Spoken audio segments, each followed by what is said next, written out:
اعوذ باللہ من الشیطان الرجیم بسم اللہ الرحمن الرحیم۔ سورہ بنی اسرائیل آیات نمبر 61 تا 70 میں آدم اور ابلیس کا مختصر قصہ، اس کی نافرمانی اور یہ دعویٰ کہ وہ اولاد آدم کی ایک بہت بڑی تعداد کو گمراہ کر دے گا، اللہ کی نعمتوں کا بیان اور انسان کے ناشکرہ ہونے کی مثال، مشرکین کو انتباہ کہ اللہ تمہیں کسی بھی وقت اور کسی بھی جگہ گرفت میں لے سکتا ہے۔ بنی آدم کو بہت سی مخلوقات پر فضیلت عطا کی گئی ہے۔ اعوذ باللہ من الشیطان الرجیم۔ وَإِذْ قُلْنَا لِلْمَلَائِكَةِ اسْجُدُوا لِآدَمَ فَسَجَدُوا إِلَّا إِبْلِيسَ۔ اور وہ وقت بھی قابل ذکر ہے جب ہم نے فرشتوں کو حکم دیا تھا کہ آدم علیہ السلام کو سجدہ کرو تو سب نے سجدہ کیا مگر ابلیس نے نہ کیا۔ قال أأسجد لمن خلقت طینا۔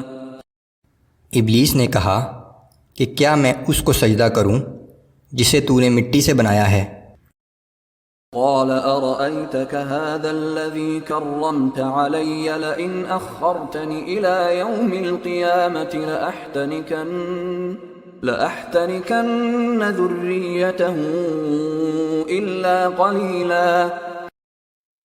اور پھر بولا کہ بھلا دیکھ تو صحیح، کیا یہ اس قابل تھا کہ تو اسے مجھ پر فوقیت دیتا؟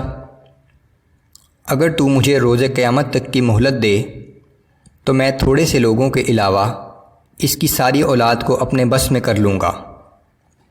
قال اذهب فمن تبعك منهم فإن جهنم جزاؤكم جزاء موفورا۔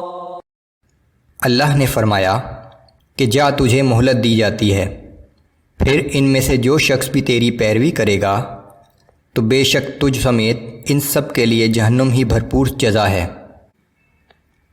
واستفزز من استطعت منهم بصوتك وأجلب عليهم بخيلك ورجلك وشاركهم في الأموال والأولاد وعدهم۔ اور جس پر بھی تیرا بس چل سکتا ہے تو اسے اپنی آواز سے گمراہ کر لے اور ان پر اپنے سوار اور پیادوں سے حملہ کر دے اور ان کے مال و اولاد میں ان کا شریک بن جا اور ان سے بڑے بڑے وعدے کر۔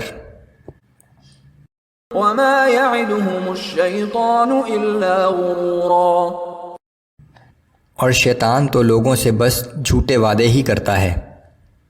ان عبادی لیس لك عليهم سلطان وكفى بربك وکیلا۔ بے شک میرے مخلص بندوں پر تیرا کچھ زور نہیں چل سکتا اور تیرا رب ان کی کارسازی کے لیے کافی ہے۔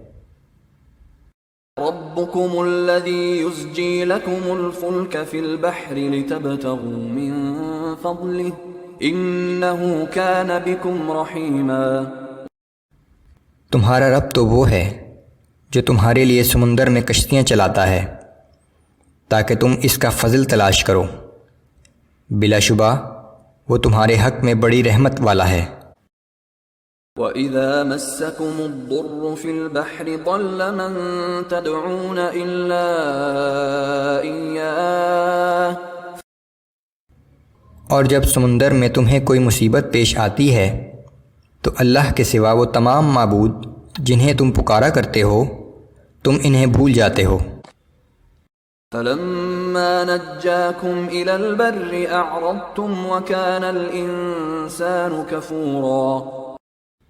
پھر جب اللہ تمہیں نجات دے کر خشکی کی طرف لے آتا ہے تو تم دوبارہ اس سے منہ پھیر لیتے ہو، اور انسان تو ہے ہی بہت ناشکرا۔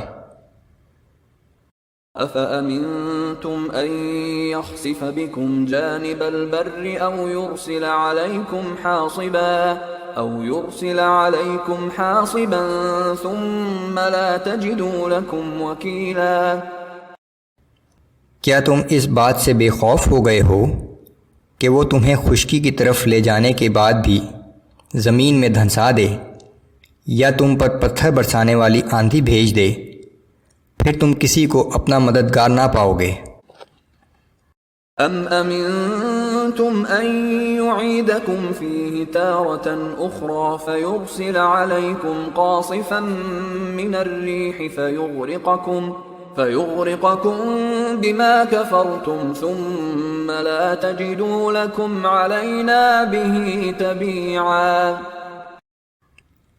یا تم اس بات سے بے خوف ہو گئے ہو کہ وہ تمہیں دوبارہ اسی سمندر میں لے جائے اور تمہاری ناشکری کے بدلے تم پر سخت طوفانی ہوا بھیج کر تمہیں غرق کر دے، اور اس بربادی پر تمہیں ہم سے کوئی انتقام لینے والا بھی نہ ملے۔ وَلَقَدْ كَرَّمْنَا بَنِي آدَمَ وَحَمَلْنَاهُمْ فِي الْبَرِّ وَالْبَحْرِ ورزقناهم من الطيبات وفضلناهم على كثير ممن خلقنا تفضيلا۔ بلا شبہ ہم نے بنی آدم کو بزرگی اور عزت بخشی اور انہیں خشکی اور پانی میں چلنے والی سواریاں مہیا کیں، اور ہم نے انہیں پاکیزہ چیزوں سے رزق عطا کیا اور اپنی بہت سی مخلوقات پر نمایاں فوقیت و فضیلت بخشی۔